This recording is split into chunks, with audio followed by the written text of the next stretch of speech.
আসসালামু আলাইকুম আপুরা ভাইয়েরা সবাই কেমন আছেন? আশা করি আল্লাহর রহমতে অনেক অনেক ভালো আছেন। আমি আপনাদের দোয়ায় ভালো আছি। তো আজকে আমি বানাই ফেলতেছি কাস্টারটা দেখো এই কাস্টার বানাচ্ছি। কাস্টারের জন্য প্রথমে লিকুইড দুধ দিলাম। লিকুইড দুধটা এখন যখন সিদ্ধ মানে ভালো করে বলক করে বললাম, এরপর আমি এখানে একটু চিনি দিয়ে দিচ্ছি। চিনিটা একটু স্বাদ মতো দিতে হবে। চিনিটা নিজের স্বাদ মতো দিতে হবে, বেশি দিলে আবার কাস্টার্ডে কিন্তু ভালো লাগে না। তো কাস্টার্ডে আমি লিকুইড দুধে অনেকে বানাই ফেলে, তো আমি একটু টেস্টটা বাড়ানোর জন্য আমি একটু পাউডার দুধ দিচ্ছি। এটা আইডিয়া করে দিলেই হবে। তো আমি এই চামচের 4 চামচের মতো দিয়ে দিলাম। এখন আমি এগুলো ভালো করে নাড়বো।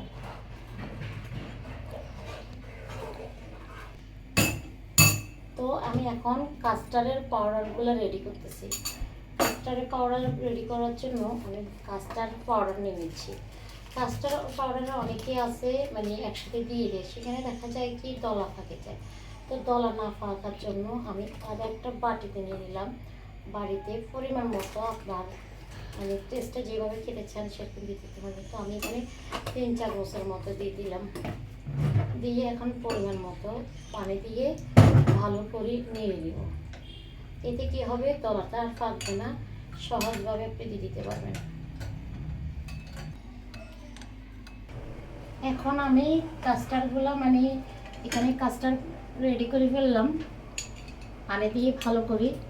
তো এখন আমি এগুলা দুধের সাথে একসাথে করে দিব। আপনি একটু একটু দিয়েও রাখতে পারবেন, আবার একসাথে সবগুলো দিয়ে রাখতে পারবেন। দেখছেন কালার চলে আসছে, একটু বলক হলে তারপরে চুলা থেকে নামাই ঠান্ডা করে এখন ফুড দিয়ে আপনি পরিবেশন করতে পারবেন। কাছ থেকে দেখাচ্ছি একদমই মানে ঘনত্বটা কীরকম আসবে। তো এখন আমি চুলাটা অফ করে দিব। তারপর চুলাটা অফ করে দিলে এটা ঠান্ডা হওয়ার জন্য অপেক্ষা করে নিব।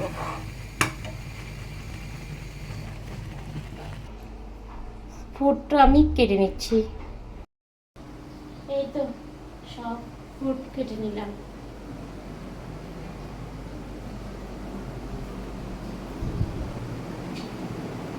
এখন এগুলো সব একসাথে করবো। এখন আমি এগুলা ফুডগুলো সব এক এক করে অ্যাড করে ফেলতেছি। প্রথমে আঙ্গুরগুলো দিয়ে দিচ্ছি। এটা আঙ্গুর বলি না, যে কোনো ফুড দিয়ে আপনি করে ফেলতে পারবেন। এরপরে অ্যাপেল দিলাম, এরপরে কলা দিলাম, এরপরে আনার। এক কথা বলবো সব কিছু দিয়ে দিচ্ছি। আপনি চাইলে এগুলা আবার একসাথে করি মানে আলাদা আলাদা করেও করতে পারেন। তো সেক্ষেত্রে এখন আমি এগুলো একসাথে মিক্সচার করে ফেলতেছি। দেখেন মিক্সচারটা কতটা সুন্দর লাগতেছে। তো এখন আমি যে কাস্টার্ডটা আমি রেডি করলাম সেই কাস্টার্ডটা দেখেন কতটা ঘন হয়ে গেছে। এটা একদমই হয়, কারণ যখন ঠান্ডা হয়ে গেছে ফ্যানের নিচে আছে তো ওই। তো এখন আমি এগুলো অ্যাড করে দিচ্ছি। দেখি কতটুকু লাগে, একে ভালো করে দেখি এগুলো মিক্সচার করে ফেলি।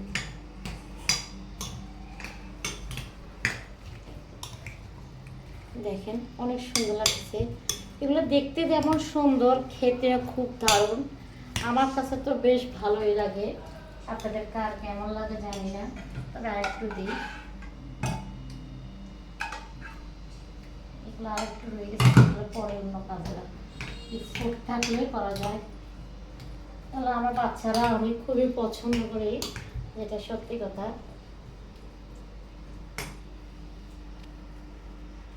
তো আমি এখন বাটি দিয়ে নিচ্ছি, পরিবেশন করতেছি।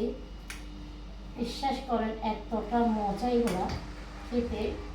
জানি আমি সবাই জানেন, আমার চেয়ে ভালো করে জানেন হয়তো, আমি আপনাদের মতো অতটা ভালো জানি না। তো যাই হোক, দিলাম। এই তো আপনাদের ভাইয়ার জন্য প্রথমে নিলাম।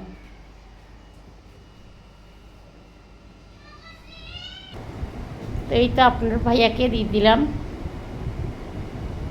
কেমন হয়েছে অবশ্যই জানাবা তুমি। রিভিউটা তো আমি প্রথমে তা সবসময় আপনাদের ভাইয়া দিয়ে বলি, ও যদি ভালো বলে তা আমার কাছে খুব ভালো লাগে। কেমন হয়েছে? হ্যাঁ দারুণ, সত্যি ঠিক আছে। আল্লাহ হাফেজ, সবাই ভালো থাকবেন।